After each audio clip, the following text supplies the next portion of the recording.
your skin doesn't come with an apology. Yeah, we're done with that. It is 2023. We are not apologizing for taking up space and feeling good in our skin. Because I sure as hell am not. I look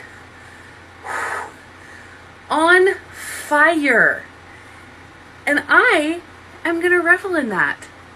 And I'm not apologizing. And neither are you, babe. Because you are sexy and good looking and, the moment in the skin that you are in. Period. Okay? I wouldn't lie to you. So again, we're not apologizing for taking up space. And being fat and comfortable in your skin doesn't come with an apology. Unless you're apologizing for being this hot. Ha! All right, what did you guys think of that? Obviously, in a way, it's good that someone is confident and they feel good about themselves. I think that's a very positive thing, and I think we shouldn't sort of denigrate for somebody for announcing that. I feel good about myself, feel good where I'm at. At the same time, you kind of wonder if it's actually a genuine, true sort of I feel good to be, essentially morbidly obese. And I mean, this person, despite saying she's hot and sexy and feels great, is clearly in the process of developing disease, has disease, will develop disease.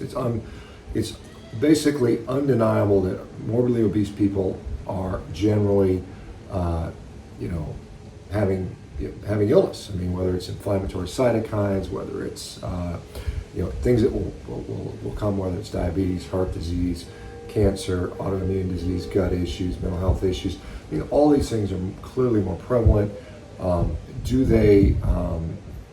Is there an impact to society in general on that? When we know that morbidly obese people consume more resources, healthcare dollars, food resources, they create, by some studies, 20% more greenhouse gases. All those things which, it's like, okay, is that really that big a deal? I know as an athlete, as somebody I eat more than the normal person. I consume more resources than other people, and some people might say that's a problem for me, and I understand that. But like I said, I think there's a difference between, personal acceptance, and again, I think this sort of kind of gives people an excuse and glorifies this. I don't think this is something that people should aspire to. Aspiring to be unhealthy it just doesn't seem to make sense to me. We have people that, you see people and it's just how bad can you get? The more, you get to a point where you're kind of moderately, morbidly obese, and then in order to get sort of more attention, you just allow yourself to get bigger and bigger and bigger and become more and more outrageous. And unfortunately, over time, particularly social media, it rewards the outliers, the ridiculousness, some of the stuff, some of it's gluttony, some of it's, other stuff. There's some amazing, interesting people in there, and we want the world to be a diverse place. If we're all the same and look the same and act the same, well, that would be kind of a boring place to live. So, you can sort of,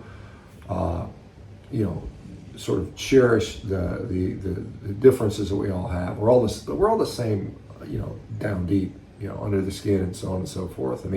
I've had the very great pleasure of being able to travel around the world, seeing different people from different cultures, different countries, and we have a lot of similarities. All of us, basically have the same basic needs and desires and values, and yet we have a lot of differences too, and that's what makes the world a neat place. But again, I think this whole glorification of illness, normalization of illness, it's not normal. Even though this is very common, and it's becoming more so.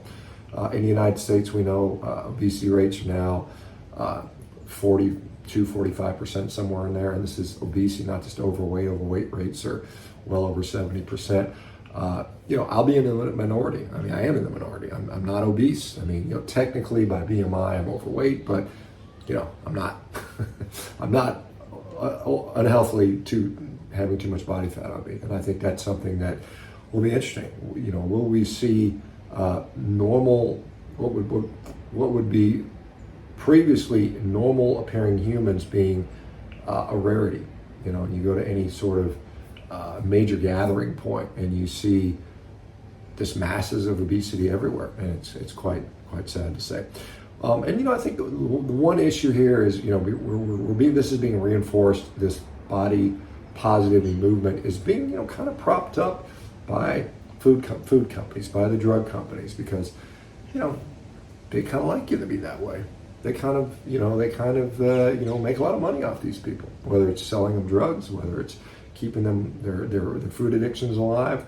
They're very good at high dollar consumers in many cases, or tax dollars or whatever. I mean, these companies get paid one way or the other, whether taxes paid for it, social services paid for it, or they pay for it directly out of their own pockets. So anyway, let me know what you guys think about this whole thing. I know we've talked about it a little bit before. I haven't mentioned it in a while, but I thought this was a kind of an interesting video, and I look forward to talking to you guys. This is the last night in France, so I'm off to Greece in the morning.